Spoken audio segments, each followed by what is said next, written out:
Kemarin saya berkunjung 2 hari yang lalu ke masjid apa namanya Al-Ihsan ya, Masjid Al-Ihsan yang ada Ustadz Adi Hidayat, adik kelas saya di Libya. Ustadz Adi Hidayat, ada yang kenal? Bapak Ibu, saya katakan pada masyarakat sekitar, ini anugerah terbesar dari Allah untuk penduduk sini. Pertahankan ulama ini. Langka orang semacam beliau. Kemampuan tafsirnya, kehebatan ilmunya, kedalaman analisanya, dan bijaksananya beliau dalam menyelesaikan banyak perkara-perkara dan masalah. Langka ulama macam ini. Dia muda lagi masih, usianya baru 30 tahun Pak. Adik kelas saya di Libya, masih muda sekali. Saya katakan jangan telantarkan beliau, tolong rawat dan jaga, jangan sampai beliau pergi gara-gara kalian tidak peduli. Ini saya katakan kepada mereka Pak. Sering para ulama dan da'i tidak terperhatikan oleh umat tidak care, akhirnya ulama itu demi tuntutan kewajibannya dia harus berpindah ke tempat lain.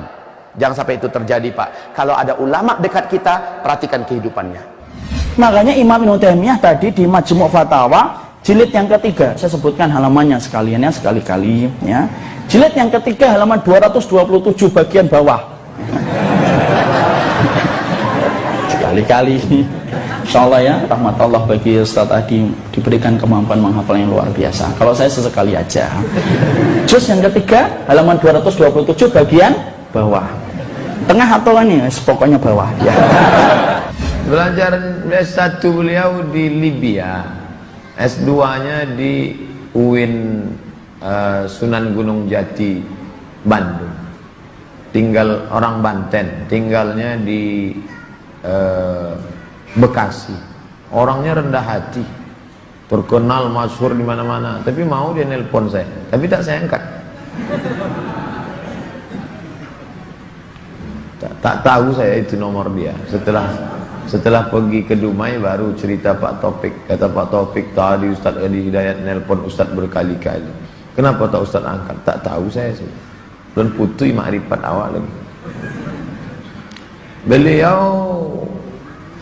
hafal dia macam-macam. Ada orang itu cepat ingat, cepat lupa. Ada lagi cepat ingat, lambat lupa. Yang paling parah, lambat ingat, lambat lupa. Kalau Ustaz Adi Hidayat ni sekali ingat, tak lupa-lupa. Itu dia, bisa dia ingat semua. Itu kelebihan lah diberikan Allah SWT. Bagus dijadikan referensi. Cuman jangan telan bulat-bulat. Kalau ada yang tak sesuai, tengok juga pendapat Buya Yahya.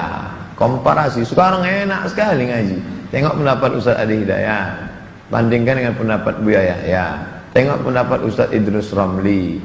Tengok pula dari NU Garis Lurus. Nah, itu ngaji. Kalau ulama mujtahid, dia berijtihad berdasarkan ayat-ayat hadis, ayat hadis. Mereka ahli mujtahid. Kita enggak. Pendapat ulama ini kita ambil ini. Berijtihad. Cerdas kita lama-lama membandingkan pendapat-pendapat orang-orang alim itu, insyaallah. Colokan listrik iman adanya di masjid.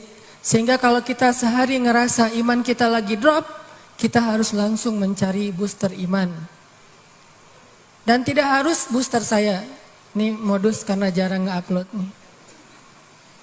Bisa ada Ustadz Abdul Somad yang ilmunya lebih banyak daripada saya. Bisa ada Ustadz Adi Hidayat. Di sini ada Ustadz Aditya. Ada banyak ustadz-ustadz yang hebat, yang ilmunya luar biasa. Yang kalau kita dengar walaupun cuman lewat Instagram atau YouTube, insya Allah itu ngecas iman kita. Alhamdulillah ikhwani fillah rahmati Allah.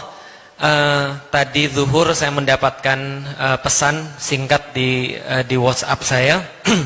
Lalu kemudian menyampaikan begini, Ustadz Adi Hidayat dari kemarin mencoba menelpon antum nggak bisa-bisa. Saya langsung mencelos kemudian jantung saya. Lalu saya mikir begini, Ustadz, ini saya kemarin salah ngomong apa gitu. Sampai kemudian saya dipanggil kemari. Karena memang alhamdulillah saya menerima banyak sekali nasihat daripada beliau, menerima banyak sekali ilmu daripada beliau. Alhamdulillah pada hari ini bisa berjumpa dan kemudian menimba nasihat itu lagi. Karena saya pikir saya salah apa ya semalam ya gitu kan, yang ngomong di ILC itu ya. Tapi alhamdulillah ternyata bukan itu gitu kan ya, yang menjadi permasalahan. Alhamdulillah saya juga bingung ya kalau seandainya tadi beliau ceritakan, dan kebetulan saya juga membaca beberapa yang beliau ceritakan tadi di media sosial. Ada yang mengkritik beliau gitu ya, terus kemudian diajak debat gitu ya. Sorry saya harus menyampaikan satu hal. Saya tuh sering ngomongin beliau ketika lagi beliau nggak ada, Tapi insya Allah ngomonginnya yang baik gitu ya. Kita tuh kemarin ngomong begini, berani-berani ya ada orang mau mendebat Adi Hidayat ya. Lah kalau saya tuh mau debat ke Adi Hidayat itu ya, saya pikir saya lebih deg-degan ketemu dengan Ustaz Adi daripada kemudian kemarin di acara. Lah kenapa? Karena kalau seandainya ketemu yang kemarin nggak ada masalah. Kalau misalnya debat sama Adi Hidayat itu ya, baik kita mulai acara debatnya.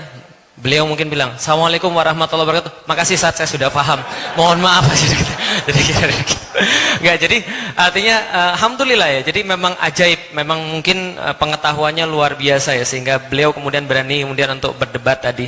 Tapi kita hargai, bagaimanapun juga banyak orang yang mencari cara bagaimana caranya bisa lebih bagus daripada Ustaz Adi Hidayat. Dan itu adalah sesuatu yang baik di Indonesia insya Allah. Dan saya pun sering juga mencari apa sebenarnya yang saya bisa lebih hebat daripada Ustaz Adi Hidayat. Kalau hafalannya kita pikir tidak usah diragukan ya, posisi dan sebagainya. Walaupun saya juga mengatakan, loh emang saya nggak bisa, saya juga bisa. Katanya kanan atas itu Mikitarian, ya, tengah atas Lukaku, gitu ya jelas ya. Nah, tapi ternyata beliau juga tahu lebih banyak daripada saya soal bola gitu kan. Jadi saya juga mau nyerah. Akhirnya setelah saya cari-cari, ada satu hal yang insya Allah saya lebih tahu daripada beliau, dan beliau nggak mungkin lebih tahu daripada saya. Apa itu? Rasanya babi gimana? Jadi gitu.